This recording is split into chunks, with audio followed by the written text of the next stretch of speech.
오늘 이 예배에 참여하신 여러분을 주님의 이름으로 환영합니다. 여러분 반갑습니다. 오늘 말씀의 제목은 하나님의 열심입니다. 우리는 지난 시간에 남북으로 갈라진 이스라엘의 북왕국이 어떻게 해서 망하게 되었는가에 대해서 살펴보았습니다. 그리고 오늘은 그래도 믿음을 지킨 남왕국의 히스기야 왕에 대해서 같이 말씀을 나누고자 합니다. 북왕국 이스라엘이 아수르에 의해 멸망당한 후에도 남왕국 유다는 근 140여 년간이나 잘 지탱해 왔습니다. 그러다가 남쪽 유다마저도 결국은 바벨론에 의해 BC 586년에 함락되고 백성들은 바벨론으로 잡혀가게 되었습니다. 유다 왕국도 북왕국 이스라엘처럼 통치자들과 백성들의 죄로 나라가 망하게 된 것이지요. 유다 왕국의 23명의 역대 왕들 중에 우상 숭배로부터 종교 개혁을 단행한 왕은 아사, 여호사밧, 요아스, 히스기야, 요시야 이렇게 5왕 뿐이었습니다. 나머지 왕들은 모두 우상 숭배를 했거나 묵인한 사람들이었습니다. 오늘 말씀은 유다왕 히스기야에 대한 기록입니다. 여러분, 히스기야는 그의 선왕 아하스로부터 국력이 약해진 나라를 이어받아서 그래도 믿음으로 통치했던 훌륭한 왕이었습니다. 그는 하나님 앞에서도 신실했고요. 백성들에게도 선정을 베푼 존경받는 왕이었습니다. 그리고 그의 업적 쭉 두드러진 것은 개혁운동이었다고 하는 것입니다. 하나는 정치개혁이었고요. 또 하나는 종교개혁이었습니다. 북쪽 이스라엘의 호세아 왕은 하나님을 의지하지 않고 우상을 섬기며 사람을 의지하여서 강대국들 사이에서 줄타기를 하다가 망했다는 내용을 지난 시간에 함께 살펴보았습니다. 그러나 히스기야는 이 강력한 아수르에 대해서 반아수르 정책을 펴면서 자주적인 정치를 했습니다. 국력이 약해진 상태에서 강대국을 배척한다는 것은 신앙적인 결단이 없이는 할 수 없는 일이었습니다. 그리고 히스기야 왕이 이루어놓은 또 하나의 업적은 종교개혁이었다고 하는 것입니다. 그의 종교개혁은 선왕들이 했던 것처럼 부분적인 것이 아니라 전반적인 것이었습니다.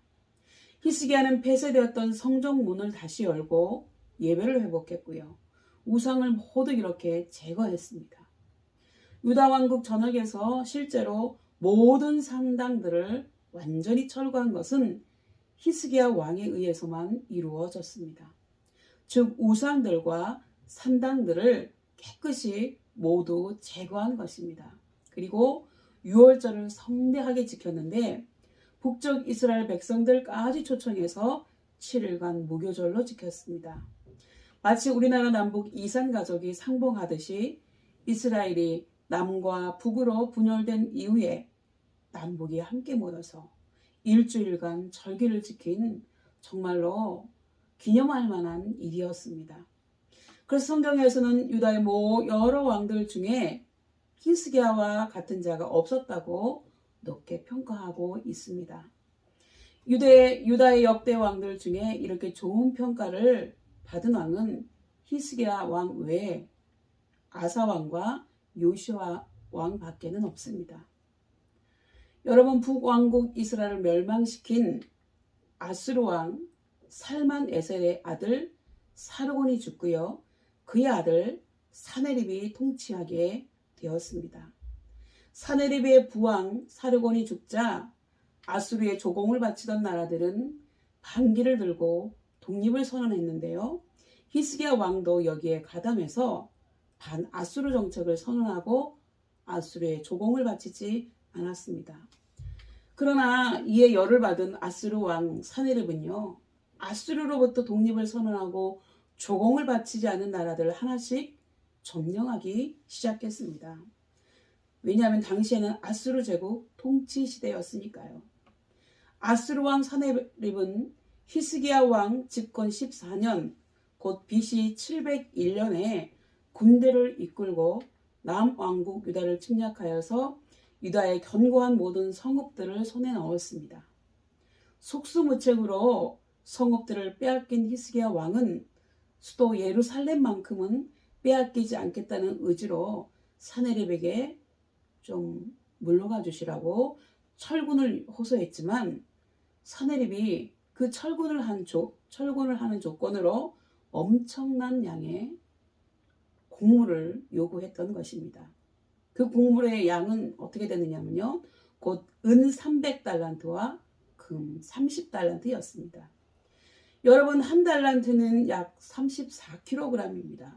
그리고 은 300달란트면 1200kg이기 때문에 여러분 20kg 군장 그것으로 510개의 무게가 되는 것입니다.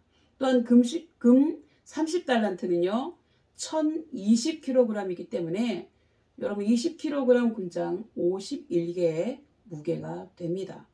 그리고 이것을 시가로 따지면 정말 엄청난 금액이겠죠. 그러자 히스기야 왕은 사네립이 요구한 합의금을 마련하기 위해서 성전에 바쳐진 금은 물론이고, 여러분 성전에 바쳐진 금이 뭐예요? 헌금이잖아요. 헌금을 도둑질했다는 거죠. 성전과 왕궁 곳간에 있는 모든 은금을 다 모아도 모자라서 심지어는 하나님의 성전 문과 성전 기둥에 입힌 금까지 모두 벗겨내어서 곡물로 주었다고 했습니다. 여러분 참으로 참담하고 치욕스러운 일이 아닐 수 없습니다. 그리고 이러한 굴욕적이고 비굴한 히스기야 왕의 처사는 그에게 크나큰 시련이었고 동시에 시험이었습니다. 사네립은 히스기야로부터 단지 엄청난 양의 금과 은만을 강탈한 것만이 아니었습니다. 아수르의 승전 비문에는 당시의 역사에 대해서 이렇게 기록하고 있습니다. 사네립은 히스기야를 예루살렘의 새장 속의 새처럼 가두었다. 그리고 그의 주위에 참으로 둘렀으며 누구든지 문 밖으로 나오는 자는 처벌했다. 사네립은 히스기야로부터 은 300달란트와 금 30달란트를 곡물로 받았을 뿐만 아니라 이 외에도 보석, 상하의자, 상하침상, 귀한 목재와 예루살렘의 딸들과 궁궐의 여인들과 남녀 음악 악사 등도 데려왔다고 기록하고 있습니다. 얼마나 비참합니까? 당시 히스기야 왕의 계산으로는 기왕의 유다의 많은 성읍들이 아수리의 손에 이미 넘어갔지만 수도 예루살렘만큼은 결코 내어주지 않고 사수하겠다는 의지로 어쩔 수 없이 사네립이 요구한 엄청난 양의 곡물을 바쳤을 것입니다. 그렇다면 아수르 왕 사네립은 히스기야 왕으로부터 곡물과 많은 전리품들을 챙겨 가지고 가서는 다시는 이 유다 나라를 침략해 오지 않았을까요? 그러나 예상과는 달리 사네립은 제2차로 다시 침략해 왔다고 하는 것입니다. 그리고 이번에는 히스기야 왕에게 완전한 항복을 받아내고 예루살렘을 아예 삼키겠다는 계산을 하고 왔습니다. 왜냐하면 그 사람이 은 300달란트와 금 30달란트를 요구할 때는 이거 못 줄 거다. 한번 얘기해 본 거예요. 근데 얘가 막 그냥 이 히스기야 왕이 성전에 있는 헌금뿐만 아니라 성전, 교회에 입혀진 금과 은까지 다 베껴가지고 갖다 주니까 아, 내가 생각했던 것보다 얘네 나라에 금과 은이 많구나. 아예 먹는 게 낫겠다. 황금알을 낳는 오리를 먹겠다는 거죠. 이렇게 해서 작심을 하고 쳐들어왔습니다. 사네립은 그의 장관 3명과 많은 군사들을 라기스에서 예루살렘으로 보냈습니다. 그리고 그렇게 한 것은 전쟁을 하지 않고 거저 예루살렘을 손안에 넣을 목적에서 히스기야 왕과 유다 백성들을 위협하며 선전포고를 하기 위해서였습니다. 히스기야 왕도 사네립이 보낸 장관들을 맞이할 신하들을 보냈습니다. 적군의 대표 중에는 유다 백성들도 알아듣게 하려고 히브리 말을 잘하는 납사게라고 하는 그런 사람이 자신들과 유다 백성들 앞에서 큰 소리로 장황한 연설을 늘어놓았습니다. 그리고 그 내용의 핵심은 이렇습니다.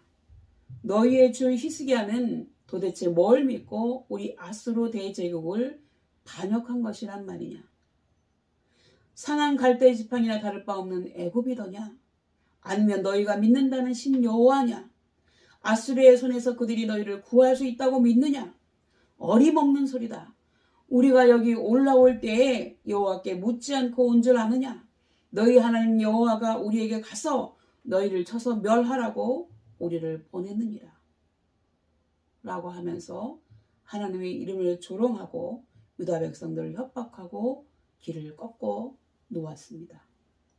아수르 왕 사네립이 보낸 납사게라는 자가 떠들어댄 내용을 요약하면 다음과 같습니다. 너희가 믿고 의지한다는 신 여호와가 막강한 아수르의 군사력 앞에서 맥이나 추겠느냐? 그러니 어서 항복하라. 그런 뜻이었지요. 그리고 오만방자한 납사게 연설을 들은 히스기야의 신하들은 들은 그대로를 왕에게 보고했습니다. 그렇다면 신하들의 보고를 받은 왕의 반응은 어떠했을까요? 1차 침략 때처럼 또 마음이 약해져서 아수르 사신들과 협상을 제안했을까요? 아니었습니다.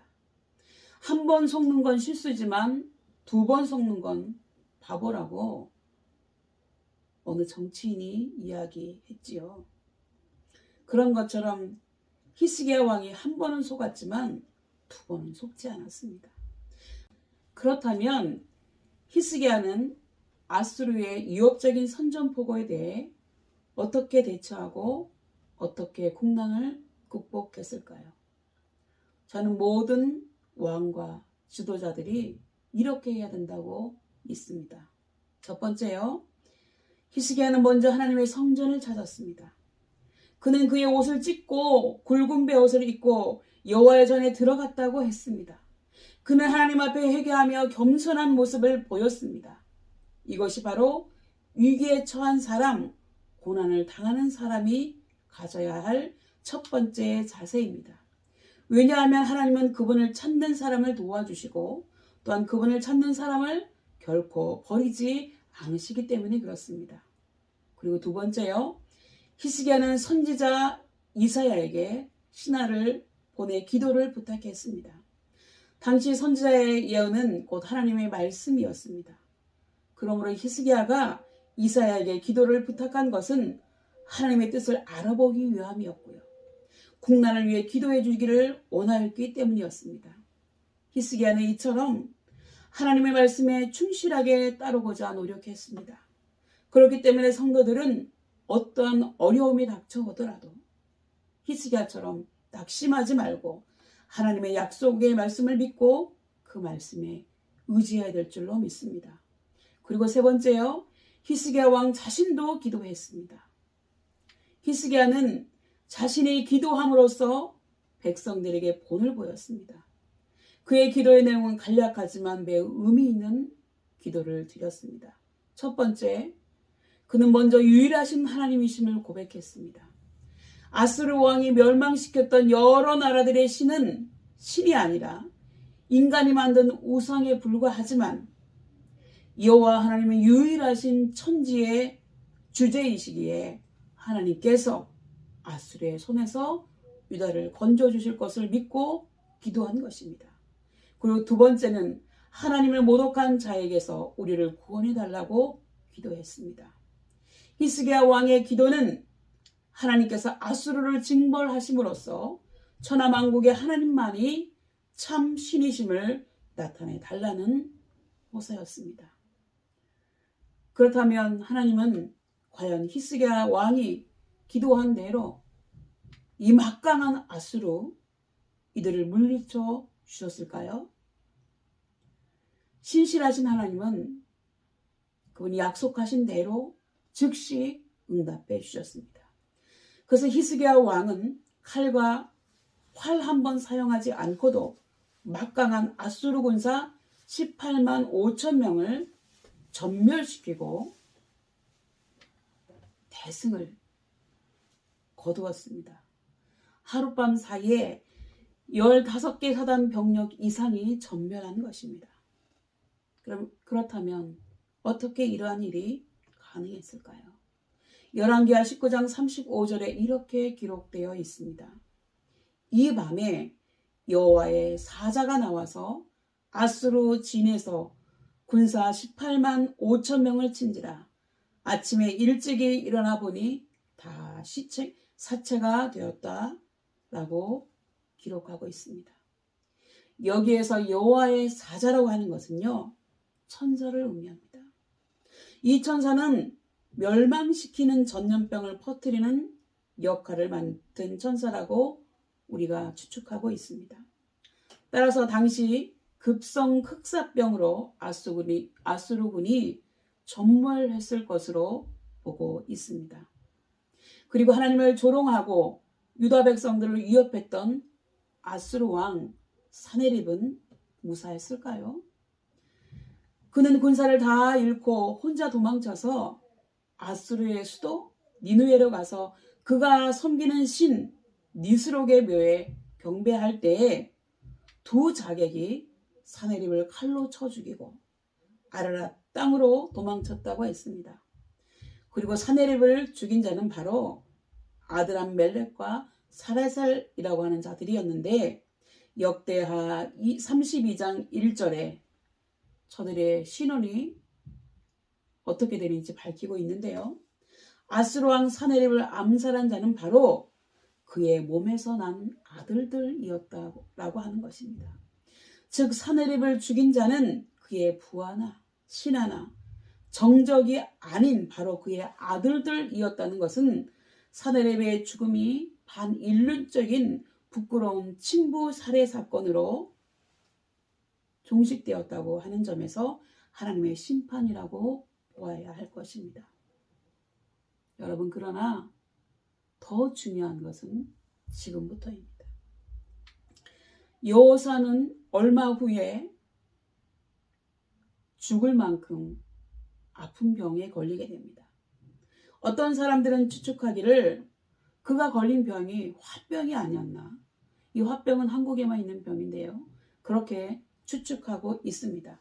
왜냐하면 아수르가 어차피 다시 쳐들어올 것을 알았다면 그렇게 악착같이 요즘으로 말하면 교회의 헌금 같은 성전 기둥의 금까지 다 벗겨서 그들에게 바치지 않았을 것을 이라고 후회하면서 화병이 나지 않았을까. 내 아까운 금, 내 아까운 은 이렇게 생각하지 않았을까라는 것입니다. 어찌되었던지 간에 히스기야는 병에 걸려서 죽게 되었습니다. 이때 이사야 목사님이 너는 죽고 다시 살지 못한다라는 예언을 하자 히스기야는 하나님 앞에 나가서 펑펑 울면서 기도했습니다. 그리고 회개했습니다. 그래서 하나님께서 그의 생명을 15년이나 연장시켜 주셨고 이에 대한 증거로 히스기야의 아버지 아하스가 외국에서 사들여온 해시계 의 그림자를 10도 뒤로 물러나게 해주셨습니다. 여러분, 시계가 앞으로 가잖아요. 이게 이제 자연의 이치인데 뒤로 10도 물러나게 해주셨다는 겁니다. 그렇기 때문에 자연의 이치상 불가능한 일이죠. 그러나 실제로 이러한 일이 있었다는 것을 나사에서 증명하고 있습니다. 제가 이제 대면 예배를 드리면 이 동영상도 이렇게 보여드리고 하는데 나사에서 증명한다는 거죠. 어찌되었건 히스기야는 이렇게 하나님의 은혜로 다시 살아나게 됩니다. 그러나 이렇게 생명을 연장받은 히스기야는 전에 너무 악해서 내쳐버렸던 여자인 헵시바라고 하는 여자를 다시 왕궁으로 불러들입니다. 예뻐서였을까요? 그리고 그 여인과의 사이에서 아들 하나를 낳게 되는데 그 아들이 바로 유대 역사상 가장 오랜 동안 통치하면서 악행을 일삼았던 므낫세입니다. 이 아들이 자기 아버지 때 하나님의 선지자였던 이사야 목사님을 톱으로 켜서 죽입니다. 이 므낫세가 왕이 되었을 때가 12살이었다고 성경에 기록하고 있으니까 분명히 15년 생명을 연장받은 기간에 얻은 아들이었음이 틀림이 없습니다. 물론 어린 나이에 왕이 되었기 때문에 당연히 우상을 섬기는 악한 여자인 헵시바가 섭정을 하면서 이것저것 지시를 했겠지요. 아버지 히스기야는 믿음이 있고 가장 선한 왕이었지만 아들 므낫세는 믿음 없는 어머니의 영향으로 가장 악한 왕이 된 것이지요. 그래서 이스라엘 백성들은 므낫세가 통치하는 55년 동안 정말 끔찍한 일을 겪게 됩니다. 그러나 하나님의 열심, 오늘 제목이 하나님의 열심이죠. 하나님의 열심이 신흥 강대국 바벨론을 일으키셔서 남왕국 유다가 바벨론에 의해서 망하게 하십니다. 여러분, 역사는 하나님이 주관하십니다. 그리고 그 하나님은 우리를 정말 사랑하셔서 절대로 우리가 절망 속에서 죽어가도록 내버려 두지 않으신다는 것을 믿으시기 바랍니다. 하나님의 열심이 믿음이 있다고 하면서도 믿음대로 살지 않고 하나님 사람을 두려워했던 히스기야가 하나님 앞에 기도하도록 하나님 앞으로 이끌어내셨고요. 하나님의 열심이 또한 죽음 앞에서도 기도함으로 생명을 연장받게 하셨습니다. 그리고 하나님의 열심이 믿음 없는 왕의 포악한 정치 생명도 끝나게 하시고 그 하나님의 열심이 결국 다윗의 혈을 통해서 우리 인류를 죄로부터 구원할 메시아이신 예수 그리스도를 탄생하게 하셨다고 하는 것입니다. 그러니 여러분, 예수님의 말씀처럼 우리도 몸은 죽여도 영혼은 능히 죽이지 못하는 자들을 두려워하지 말고 오직 몸과 영혼을 능히 지옥에 멸하시는 그분을 두려워하라고 하신 말씀대로 우리는 언제 어디서나 누구 앞에서든지 인간이나 사탄을 두려워하지 말고 오직 하나님 한 분만을 두려워해야 될 줄로 믿습니다. 오늘 말씀을 맺겠습니다. 정리하겠습니다. 유다 왕국이 아수르의 1차 침략을 받았을 때 믿음의 사람 히스기야 왕도 너무 놀라고 당황한 나머지 인간적인 방법으로 대처했습니다. 아수르군의 철군 조건으로 그들이 제시한 엄청난 양의 곡물을 그대로 내어주었습니다. 히스기야 왕은 그들의 요구를 들어주면 나라의 위기를 면할 줄 알고 그들의 말만 믿고 달라는 대로 다 해주었습니다. 그러나 아수르 왕은 히스기야 왕과의 약속을 지키지 않았습니다. 오히려 히스기야를 만만하게 보고 이제는 예루살렘을 통째로 삼키기 위해 또다시 침략해 왔습니다. 그러나 히스기야 왕은 아수르의 2차 침략에서는 1차전 때와는 대처 방법이 완전히 달랐다고 하는 것입니다. 아수르 왕의 협박을 두려워하거나 일체 대응하지도 않았습니다. 그리고 먼저 하나님께 나아가 기도하며 선지자 이사야에게도 기도해 줄 것을 부탁했습니다. 지난번과는 완전히 방법을 바꾼 것입니다. 내가 직접 나서서 공격하거나 내가 직접 나서서 방어하지도 않았습니다. 그럴 힘도 없었지만요. 하나님이 친히 나를 대신해서 적을 공격하시고 하나님께서 친히 나를 대신해서 적을 방어해 주시도록 했습니다. 그랬더니 하나님이 그의 천사를 보내셔서 하룻밤 사이에 그의 적들을 전멸시켜 주셨습니다. 예수님께서도 요한복음 11장 40절에 내 말이 내가 믿으면 하나님의 영광을 보리라 하지 아니하였느냐고 말씀하셨습니다. 그리고 그 후에 그가 죽을 병에 걸렸을 때에도 하나님은 그분의 열심으로 히스기야의 병을 고쳐주시고 역사상 유례가 없는 시간을 되돌리는 사건, 기적을 베풀어 주셨습니다. 그러나 이렇게 생명을 연장받은 후에 히스기야는 너무나 어처구니 없게도 너무 악해서 내쳤던 우상을 숭배하는 헵시바라고 하는 여인을 다시 불러들여서 그 여인과의 사이에서 아들을 하나 낳는데 하나님께서는 그 아들 때문에 결국 남왕국 유다도 바벨론에 의해서 망하도록 내버려 두십니다. 이스라엘 역사를 통해서 가장 선한 왕으로 손꼽혔던 히스기야가 이스라엘 역사상 가장 악한 왕으로 손꼽히는 므낫세라고 하는 아들을 낳은 것입니다. 물론 므낫세가 어린 나이에 왕에 올랐기 때문에 악한 어머니 헵시바의 공동 섭정으로 므낫세가 더 악한 결정을 했겠지만요. 5월 가정의 달 그리고 오늘 어버이 주를 맞아요. 오늘 말씀의 내용은 우리에게 시사하는 바가 크다고 볼 수 있습니다. 그것은 믿음의 사람이라면 어떤 상황 속에서도 자녀들에게 바른 신앙교육을 해서 올바른 그리스도인으로 키워야 될 책임이 있다고 하는 것입니다. 그렇지 않으면 우리의 자녀들은 언제든지 마귀가 시키는 대로 세상에서 가장 악한 사람이 될 수 있기 때문에 그렇습니다. 또한 부모님 중에 한 분만 신앙생활을 한다면 한 분의 신앙이 아무리 좋다고 하더라도 다른 배우자에 의해서 자녀들은 얼마든지 나쁜 영향을 받을 수 있기 때문에 부부가 함께 그리고 온 가족이 함께 하나님께 대한 믿음을 가지는 것이 매우 중요하다고 하는 것입니다. 가정의 달 5월을 맞이하여서 여러분들은 물론 가족들도 모두 하나님을 향한 믿음을 가지고 하나님 안에서 무슨 일을 하든지 형통하여 복받는 달이 되시기를 예수님의 이름으로 축복합니다. 기도하시겠습니다. 우리를 사랑하시며 역사를 주관해 가시는 아버지 하나님, 우리가 오늘 말씀에서와 같이 진정으로 두려워할 대상은 세상의 권력이나 마귀의 세력이 아닌 하나님이라고 하는 사실을 깨닫게 해 주시옵소서.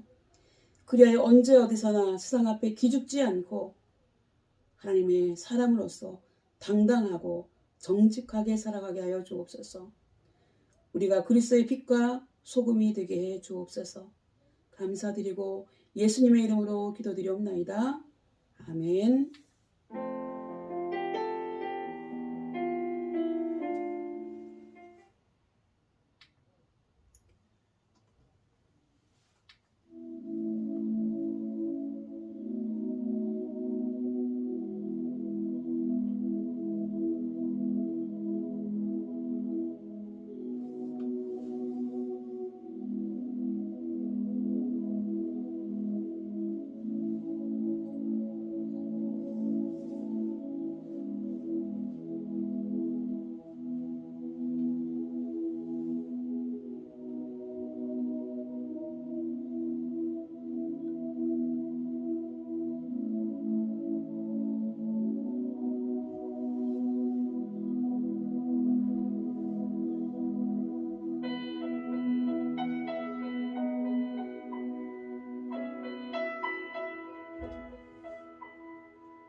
우리 본회포 목사님이 작사하신 선한 능력으로 다 함께 부르도록 하겠습니다.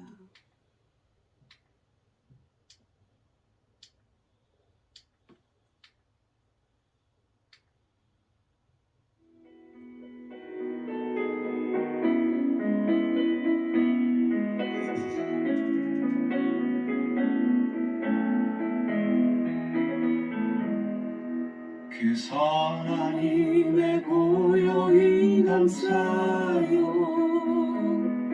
그 놀라운 평화를 누리며 나 그대들과 함께 걸어가네. 나 그대들과 함께를 여네. 지나간 허물 날들이 무겁게 내 영혼 짓는가도 주여 우릴 외면치 마시고 약속의 구원을 이루소서.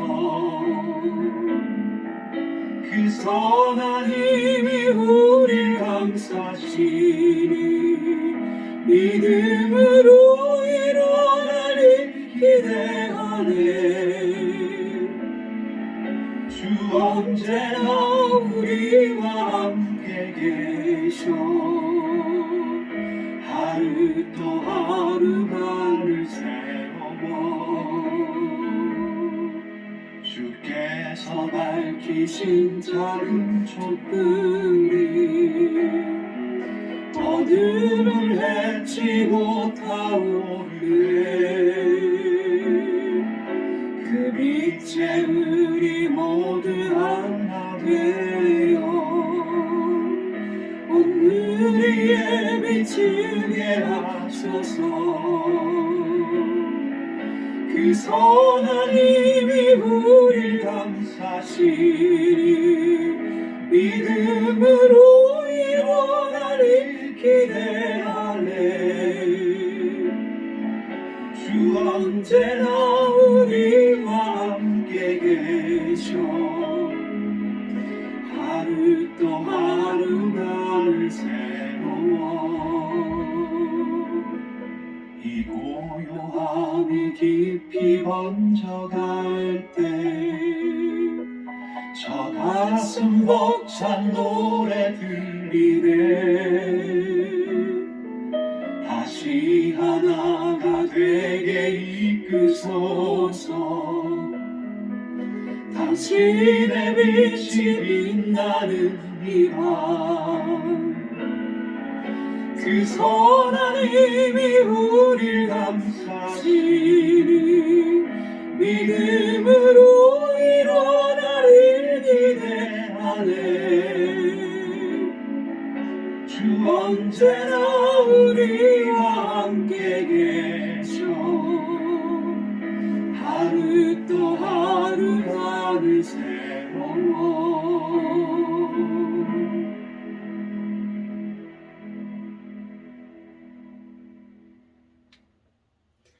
지금은 헌금 시간입니다. 하나님 앞에 11조 예물, 감사헌금, 주일헌금, 또 감사의 기도 제목, 소원의 기도 제목 올려드리도록 하겠습니다.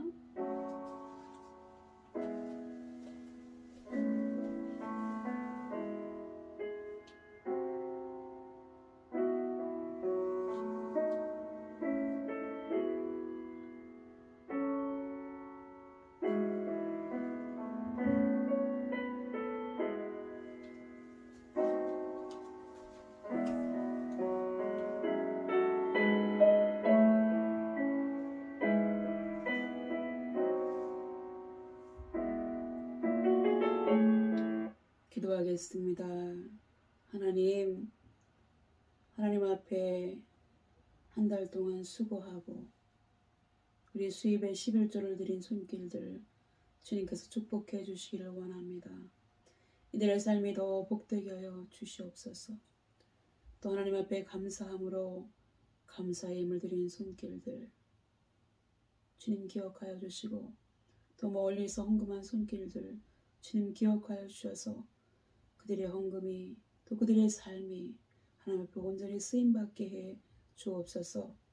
또 주일 헌금으로 감사의 기도 제목으로 또 소원의 기도의 제목으로 올려드린 귀한 손길들 주님 기억하여 주셔서 그들의 헌금과 그들의 감사가 하나님 앞에 상달되어지며 그들의 소원이 하나님 안에서 이루어지는 귀한 역사가 있게 해 주옵소서.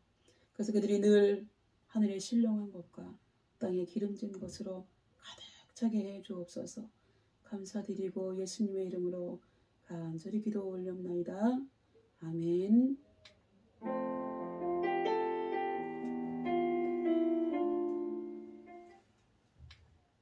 제가 축복 기도하고 어버이 주일 예배는 마치도록 하겠습니다.